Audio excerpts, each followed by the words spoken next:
Good morning, everyone.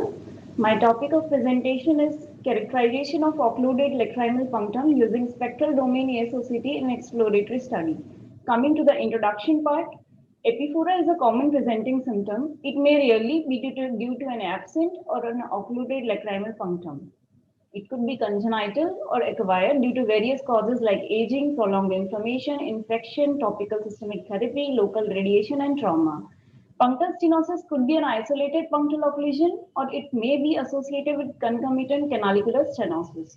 Although a healthy canaliculus may allow normal tear drainage after punctoplasty, but when its underlying canalicular narrowing punctoplasty when underlying canalicular narrowing is present, punctoplasty alone is unlikely to be successful in addressing epiphora. In patients with occluded punctum, it is not possible to determine whether a healthy underlying canaliculus is present or not. Thus, the prognosis for punctoplasty is uncertain. ASOCT has been used to describe the healthy puncta. Very few studies assess the occluded lacrimal puncta and associated canaliculus together with the outcome for punctoplasty. Thus, this study aims to use the anterior segment OCT for characterization of occluded lacrimal puncta and underlying canaliculus together with the outcome of punctoplasty. Coming to the material and methods, it was a prospective interventional study done in 21 puncta of 13 patients at Sadguru Netra Chikitsalaya from duration of March 2018 to March 2019.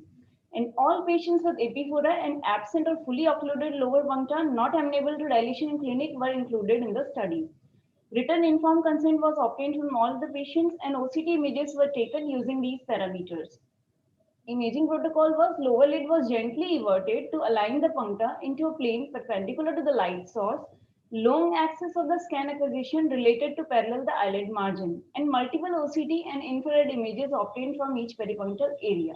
Coming to the results, this is a demographic table showing demographic details of the patient with male is to female ratio is 4 is to 9 with age group ranges from 6 to 56 with 8 patients had bilateral and 5 had unilateral punctal stenosis.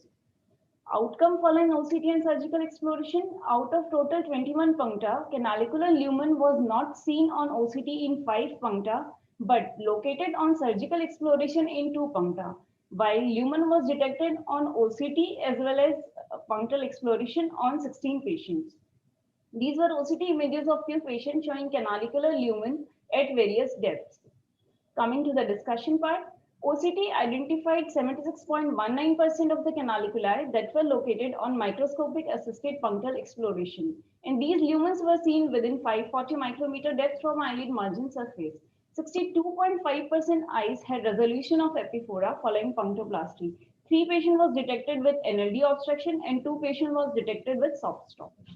In 2 patients with congenital epiphora, the failure to show the canaliculus that is later found at surgical exploration with OCT suggests either it was a congenital canalicular anomaly might be sited too deeply for the OCT penetration or it possibly being an imperforate punctum rather than superficial membrane.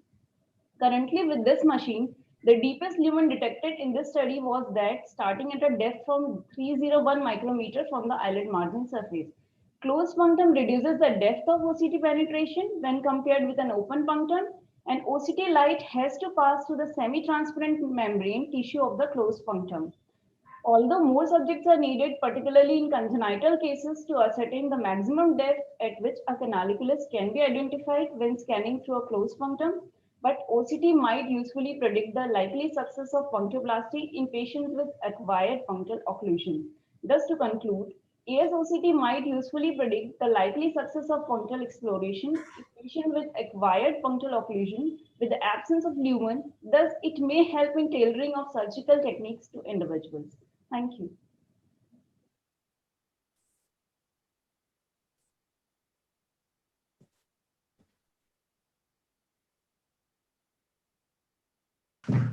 I think if nobody has a question, so I won't ask a question, but for Sangeeta, ASOCT is something that has been, done from a long time now, 7 years that I could remember.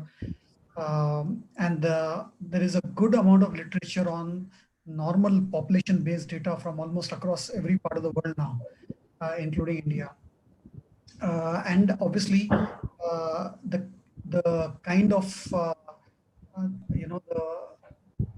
the potential of ASOCT is something that is quite underreported now. And we have shown in several papers of how it helps in diagnosis. Actually, there are so many conditions of the punctum that cannot be diagnosed on a slit lamp, but can be diagnosed on an OCT. These diagnoses, I mean to say, not the findings. So going forward, it has a lot of potential, and this is something with the coming up of dynamic OCTs, you can actually see how the functions of the punctum and the canalicular area is happening. Yes, Yeah, yeah. Like debris, fluid, this could be also seen with these. Yeah. So it has a lot of potential, I would say. And I'm glad a lot of people, you guys are doing these things, and I hope that you guys can enlighten us on certain other disorders as we go forward.